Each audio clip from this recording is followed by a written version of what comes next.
Na novi lokaciji se je zbralo 115 tekmovalcev, predvsem domačinov, pa tudi gostov iz Slovenije in tujine. Vreme jim je bilo razmeroma naklonjeno.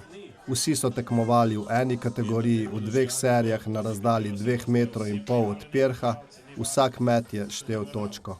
Za ta namen smo tudi včeraj skuhali 300 jajc, po tej naši stari slovenski tradiciji v čebulnem perju, tako da so bila vsa jajca lepa temno rjave barve, kot veleva tradicija. V finalni seriji je bil najmlajši njegov 7-letni sin Dominik, starostna tega tekmovanja pa ponovno domačin Jože Udovč, ki bo letos dopolnil okroglih 90 let. Se pa veselim, da se tukaj mladine tukaj združilo, da neverjetno tega mladina zelo potrebuje. Zdravim pa tudi star, kjer ima priložnost. Ne? Ja, danes sem prvič, ampak najprej sem mislil, da bom tako izgubil, pa da bom vse falil, ampak pa se mi je posrečilo, pa sem v četrto zadev. Je zelo zabavno, zelo sem užival danes in ja, zanimivo je sekati perhe.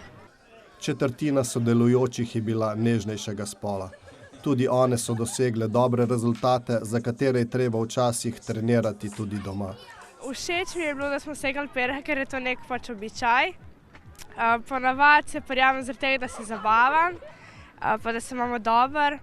Letos je na prestol ponovno že 5. sedel Peter Kastelic. Prvemu mestu je, ker to dovoljujejo pravila sekanja z večkratno udeležbo, dodal še drugo, na odru za zmagovalce pa mu je družbo delal Nejc Ravnik. Meni osebno pomeni ogromno. Ne samo to, da je to ohranjanje tradicije, ampak je tudi neke vrste druženje, navijanje. V glavnem, sekanje perhov je dogodek, ki ga nikakor ne smemo zamuditi na veliko noč v Stopiču. Naslednje leto bo prireditev spet na istem mestu, organizatorji pa za jubilej obljubljajo še bolj pestro dogajanje.